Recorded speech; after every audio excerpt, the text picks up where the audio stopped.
Hello friends, आज बहुत दिन पर बालेश्वर पागटा जो कहते सुहाना मौसम तो आपण को बहुत सारा स्वागत जनाऊँ आज स्टडी ब्लॉग को। केमती अच्छा आशा करुँचे आपण मैंने बहुत ही भलर थे। तो फ्रेंड्स सकाळु मोर आज सकाळ आरंभ होता 5टारे आ किसी समय जस्ट 5 मिनिट मुझे बाहर बुलाबुली करापर रूम को फेरिली। आईपाई मुझे किसी दिन हम किसी दिन बोले 2-4-5 दिन है मुझे अभ्यासटा को आड कर सकाळ उठिला परे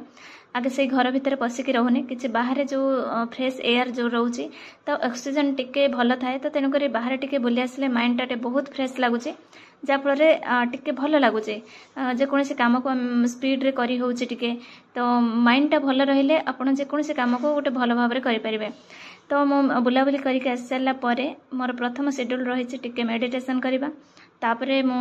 बही धरिबा पूर्व मो प्रथम एबे अभ्यास रखी गीता पढ़ा गीताटा पढ़ा मोर बहुत दिन हो गलानी। तो गोटे श्लोक हेले भी मो प्रथमे गीताटे पढ़ी तापरे मु आसिकी बही धरबी। तो यही हिसाब से मु 5टार उठिला परे एति काम सारिकी मु वर्तमान आसिली बही धरिली पढ़ा को। तो 45 मिनिट वर्तमान गोटे मो स्टडी शेड्यूल 45 मिनिट पढ़ला परे तापर मु जीवी घर किसी भी काम है करी। बर्तमान देखो 7:10 होती तो 5टार उठिला परे तो 45 मिनिट पढ़ी ता भितर आउ जहाँ बुलाबुली मेडिटेशन गीता पढ़ा ये सब कम जाइए। तो बर्तमान मो घर जहाँ जी कम सब बर्तमान रही टोटाल किसी भी कम है से गुड़ा सब करी। तो फ्रेंड्स मुझे आज बहुत इंपोर्टेंट वीडियोटे मुझे सहित कथाटे शेयर करुँची। तो फ्रेंड्स आम लाइफ रे ना आम डिसीजन नेबारे बहुत लेट कर दियंती बा डिसीजन नेबा को डरंती जे आम ये कामटी करि परिबा कि नहीं। तो निज ऊपर गोटे संदेह करते आम जो एग्जाम प्रिपेयर होती तादे सिना मल्टीपल क्वेश्चन मल्टीपल रोचे ऑप्शन रोचे आम जेकोसी गोटे ऑप्शन को चूज करवा ता भीतर राइट आंसर अच्छी किंतु आम लाइफटा केबे केबे एमिति सिंगल वे रे चली थाए ना सेठी आउ किछि मल्टीपल न थाए आमको सिंगल वे रे ही डिसीजन नेबा को पड़े। तो जो मैंने हाउस वाइफ मैंने निजर कैरियर को सब कम सहित आग को नौकरी एटा गोटे सिंपल टास्क नुह एटा बहुत टू मच डिफिकल्ट कहीं जदि आपन को कहीं भी साहाय्य करने को नहांती आपन घर संभाळिबे पिला छुआ संभाळिबे रिलेशन संभाळिबे इमोशन संभाळिबे ता सहित कैरियर को एटा गोटे कौन गप ना एटा केमिति पॉसिबल हो पारिबो। किंतु से क्षेत्र में कहि आपड़ जिते पर्यंत एज रही आपड़ से पर्यंत ट्राए करूँ किंतु गोटे बैकअप प्लान किसी भी रखि था जे आमर शिक्षार मोर मत हो शिक्षार मान या नुहे जे आम केवल केवल केवल ही चाकरी करवा जदि सेटा न हो आम द्वारा किसी हो पारबनी सेटा नुह। शिक्षार कथा हो आम गोटे भल उन्नत जीवनटे जीवा गोटे सकारात्मक जीवन जीवा ता सहित आम निजे उपार्जनक्षम हो पारिबा। तो यहाँ हूँ प्रथम मोट होगा दरकार आम जी जेकोसी सोर्स रू भी इनकम करवा हूँ बड़ कथा। तो तेणुक मोर फाइनाल मुझा माइंड सेट करते पर्यंत फॉर्म अप्लाई मोर एज अच्छी मु निश्चित भाव में अप्लाई करी केबे भी माइंड रे भाविनी जे नाई मु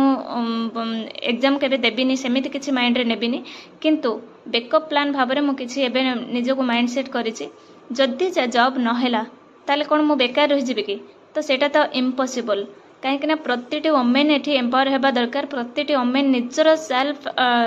निजर जी भी खर्च रोचे से सब निजे ही इनकम करवा दरकार प्रथम प्रायोरिटी होगा दरकार तांकर।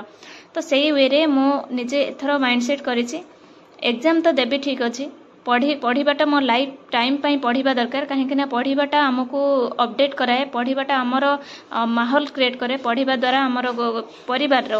पिला मानक उपरे तार गोटे प्रभाव पड़े जो आम माँ पढ़ुची आम पढ़ू तेणु पढ़ाटा गोटे बहुत भल कथा दुनिया सबुठारु जदि किसी भल कम थाए ता हूँ पढ़ा तेणु सेटा तो मो मरिबा पर्यंत केबे भी सेटा बंद हेनी किंतु आम जदि इनकम सोर्स कथा मु कहूँ तेणुक मुझे गोटे बैकअप प्लान भाव में मुझे जॉब न हैला ताहले मु केबे भी बेरोजगार रही जे गोटे शिक्षित जो आजिकल हार होची जे शिक्षित बेकारी से शिक्षित बेकारी भितर मु रहिबिनी बोली माइंडसेट करिछि आ निजे मु किछि गोटे स्टार्टअप आरंभ करिबे। एटा थिला मु आपन को जणेबा पई जे जदि भी केबे सेमिति किछि सिचुएशन आपनकर सिचुएशन जदि आपनकर लाइफ रे आसुछि ताहले आपन निश्चित निर्भर डिसीजन नियंतु पढ़े उठे प्रतिवाद आसब सब कर किंतु निजको से सक्षम करंतु आग को बढ़ंतु जेकोसी स्किल आपणकर रही काम करंतु निश्चित दिने ना दिने कौ ना कौ क्षेत्र में आप निश्चित सफल हेबे जदि इच्छा थी जे प्रकृत में आम निजे स्वावलंबी हेबा बा निजे सेल्फ डिपेंडेंट हेबा बोली आमर इच्छा थी ताहले आम कौटी ना कौटी आम सक्सेस हेबा। तो फ्रेंड्स ये गोटे कमेंट थिला मु कहबी जे से भौणी जने बहुत दिन सारा सब कम सारा पर रात 10टा हो जाए पढ़ाक तो से निद लगे स्वाभाविक कथा जिते बॉडी रेस्ट खोजुव से पढ़ाक बस से तो निश्चित भाव में निद लगे किंतु मुझे ये सजेसन केबे भी देविनी आप निद त्याग करूँ खाଇବା त्याग करूँ पाठ पढ़ूँ केवल चाकरी कहीं मु निद को 4 घंटा 4.5 घंटा कंप्रोमाइज करके कौन भोगी से जानी एपर्यंत भी मो पुराणा शेड्यूल को फेरी पारे तेणु केबे भी मुझे कहबिनी आपणकर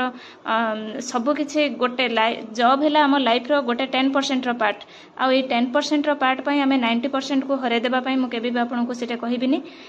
कहीं फैमिली रो प्रेशर फैमिली रो सब कामर चाप ता सहित कैरियर रो प्रेशर ता सहित जदि आम निद को कंप्रोमाइज करुँचे आम केतेबेले डिप्रेशन को निमंत्रण करदेवा सेटा निजे भी आम जानीपारानी डिप्रेशन आमको माड़ बस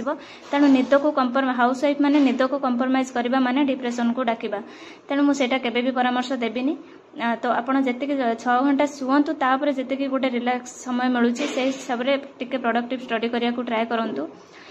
तो यहाँ ही मोर माने सजेसन आपन को रहिबो मु केबे भी कहबिनी आपण निद को त्याग करी पढ़ंतु बोली हाँ एटा किंतु कहि परिबे जे पढ़ाटा को हैबिट्स बनै दियंतु जेमिति हमर खाइबा पीबा ए सब जेमिति जरूरी आमे ताको स्किप करि पारुनु हमर लाइफ रे सेमति पढ़िबाटा को जेमिति सेटा भी गोटे नॉन स्किपेबल आर्ट जेमिति आमे वीडियो देखुछंती गोटे skippable art non skippable art सेमति हम पढ़िबाटा जेमिति हमर लाइफ रो जेमिति नॉन स्किपेबल हे जाउ जेमिति ताको केबे हमर प्रतिदिन आमे केमिति स्किप करिबानी सेटा जदि माइंड रे रहिबो ताले आमे अल्प समय पढ़िले मध्ये हम प्रतिदिन आमे पढ़ा टच रे रहि परिबा सेटा ही आपण जगंतु जे जेते काम थिले मध्ये आपण प्रतिदिन घंटा हो 2 घंटा हो निश्चित पढ़ा को समय देवा पई चेष्टा करिवे खाइबा पीबा जेमिति जरूरी पढ़ाटा को मध्ये सेही भली जरूरी मने करि दियंतु से पढ़िबा को हैबिट बनै देले सेटा ही हमर लाइफ को चेंज करिवो तो फ्रेंड्स आ गोटे कमेंट थिला जे मते को माने सहायता करूचंती मोर सासुसुर अछंती कि नाही एम्ति किछि तो प्रथम कथा हला मोर सासुसुर ए दुनिया रे ही नाहंती आउ मोर घरर जहाँ भी जति काम रोचे सबू किसी को हैंडल करे ता सहित मु निजे पढ़ापढ़ी करे तो फ्रेंड्स ये आपणकर कमेंट रिप्लाई केतेटा ता सहित मु आज ब्लॉग को ये एंड करने पूर्व यही कहबी जीवन रे सब बेले निज उपर भरोसा रखंतु निज काम उपर भरोसा रखंतु निज आम भगवान उपर भरोसा रखंतु आ निज उपर खूब काम करंतु समय समस्तंकर बदलिबो आसीबे आ गोटे ब्लॉग नहीं कि thanks for watching and love you all.